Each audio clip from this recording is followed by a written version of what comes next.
लागू हो गया।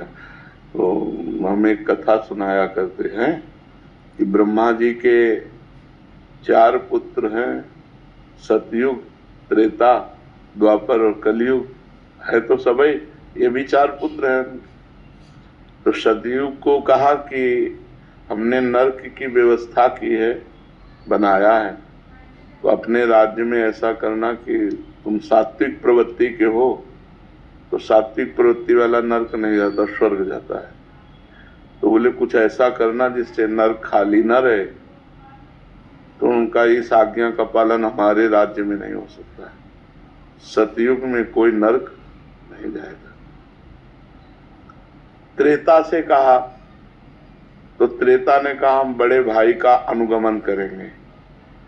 जैसे सतयुग में कोई नरक नहीं जाएगा, ऐसे त्रेता में कोई बिरला ऐसे अनुगमन माने मैं चलने की कोशिश करूंगा पीछा। द्वापर से कहा तो द्वापर ने कहा आपकी आज्ञा का पालन करने का 100% प्रयास करेंगे। जब कलयुग से कहा तो कलयुग ने कहा जैसे बड़े भाई ने कहा हमारे राज्य में सतयुग में कोई नरक नहीं जाएगा, ऐसे हम 100% प्रयास करेंगे कि आपका नरक हाउसफुल रहे, कोई स्वर्ग या वैकुंठ न जा पावे। तो एक कलयुग है, युग धर्म का प्रभाव है। झूठ बोलना एक बातचीत रह गई। पहले लोग डरते थे मैं झूठ बोलूंगा पाप लग जाएगा, नहीं असत्य सम पातक पुंजा, झूठ बोलने के बराबर कोई पाप नहीं है। लेकिन क्या माना जा रहा है, झूठे ही लेना, झूठे ही देना, झूठे ही भोजन, झूठ से रहना। बोले आओ कुछ खा लो, बोले नहीं पाया है, और बिल्कुल पाए नहीं, लेकिन बोल के आ रहे हैं। बोले हम आपसे मिलना चाहते, कहाँ हो? बोले इस समय तो मैं आगरे में हूँ।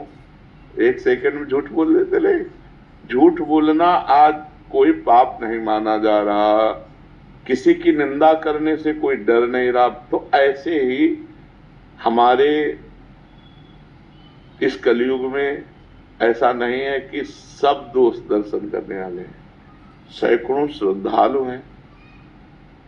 तो अब संख्या तो नहीं कि बता सकते, लेकिन कुछ अश्रद्धालु भी हैं।